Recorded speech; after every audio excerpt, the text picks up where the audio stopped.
ముంబై దాడులకు ఎలా ప్లాన్ చేశారు? రాణా, హ్యాడ్లీ పాత్ర ఏంటి? వారికి భారత్లో ఎవరైనా సాయం చేశారా? కసబ్ను 4 ఏళ్లు మేపడానికి 28 కోట్లు ఖర్చు చేశారు. రాణా కోసం 100 కోట్లైనా ఖర్చు చేస్తారా? అమెరికా నుంచి రాణాను అత్యాధునిక జెట్లో తీసుకురావడానికే 4 కోట్లు ఖర్చయింది.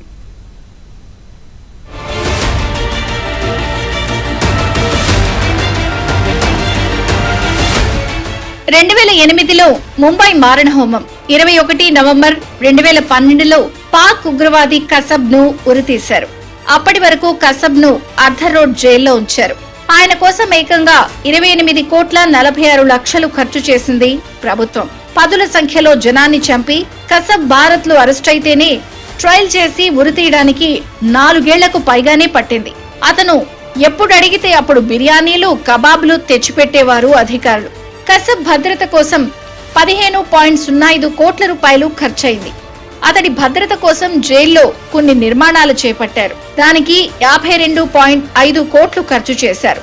తిండి కోసం 43,417 రూపాయలు ఖర్చయింది. అనారోగ్యం వచ్చినప్పుడు మందులు ఇవ్వడానికి 32,097, బట్టల కోసం 2,047 రూపాయలు, ఉరి తీసిన తర్వాత అంత్యక్రియల కోసం 9,573 రూపాయలు ఖర్చయింది.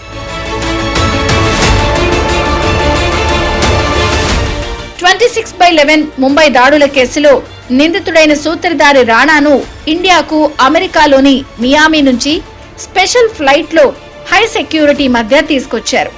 ఇందుకోసం 4 కోట్లు ఖర్చయింది.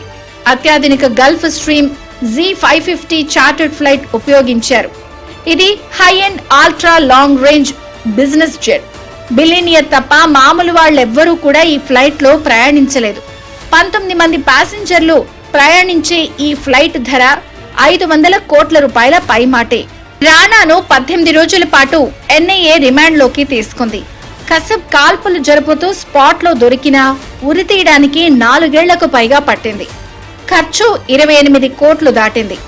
రాణాను కోర్టులో దోషిగా నిరూపించాలంటే చాలా సమయం పడుతుంది. ఇందుకు 100 కోట్లకు పైగా ఖర్చవుతుంది అంటున్నారు విశ్లేషకులు. This process began in 2009 and then in 2011 it gathered pace after the US intelligence identified Rana. It's taken a long time, nearly 13-14 years to actually extradite him to India. I compliment the External Affairs Ministry and the intelligence agencies and the NIA for successfully bringing Rana back to India after a long and arduous battle. There are many players who are involved in this.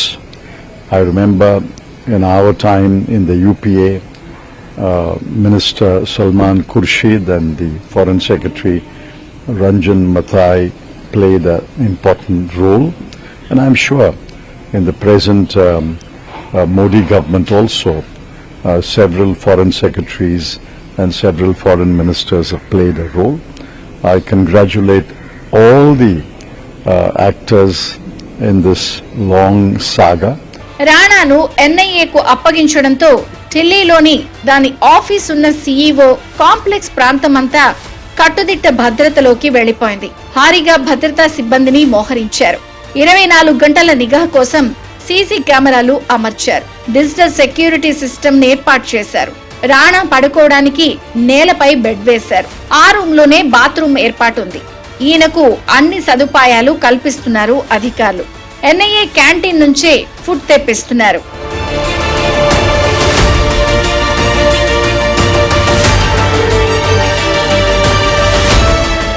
Rana నుంచి కీలక సమాచారాన్ని సేకరించనుంది NIA.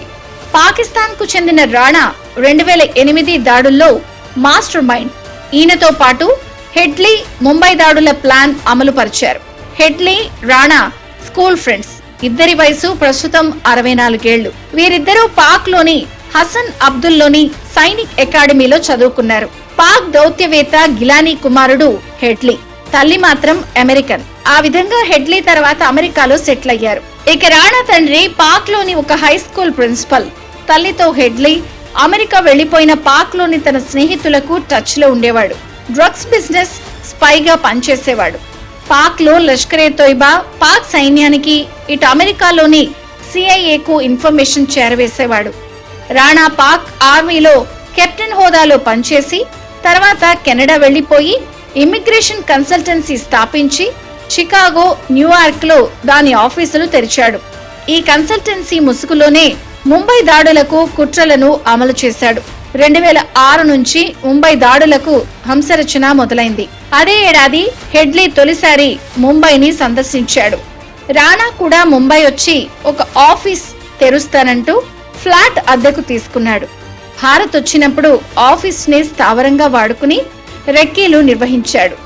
6/11 దాడులకు 2 వారాల ముందు రాణా స్వయంగా Bharat కొచ్చాడు. Fake డాక్యుమెంట్లతో హెడ్లీకి వీసాను కూడా రాణానే ఇప్పించాడు. వందల సార్లు ఇద్దరూ ఫోన్లో మాట్లాడుకున్నారు.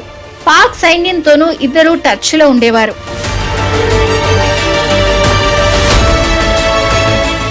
ముంబై దాడుల తర్వాత కూడా హెడ్లీ, రాణా టచ్ లో ఉన్నారు. ముంబైలో మారణ హోమం సృష్టించాక లష్కరీ సంస్థను రాణా అభినందించాడు. ఈ దాడిలో మరణించిన ఉగ్రవాదులకు పాక్ అత్యున్నత పురస్కారం ఇవ్వాలని రాణా, హెడ్లీ కోరారు. 2009 అక్టోబర్ 3న షికాగో అంతర్జాతీయ విమానాశ్రయంలో హెడ్లీని FBI అరెస్ట్ చేయడంతో ఇద్దరి స్నేహం ముగిసింది. హెడ్లీ తరచూ పాక్ కు వెళ్లి రావడంపై అమెరికా నిఘా సంస్థ కన్నేసింది. డెన్మార్క్ లోని కోపెన్హాగన్ లో ఉగ్రదాడికి కుట్ర పన్నుతున్నట్లు అతడిపై అనుమానాలున్నాయి. ప్రస్తుతం అమెరికా జైల్లోనే ఉన్నారు హెడ్లీ. ఈయన్ను కూడా అప్పగించాలని కోరినా అమెరికా నో చెప్పింది.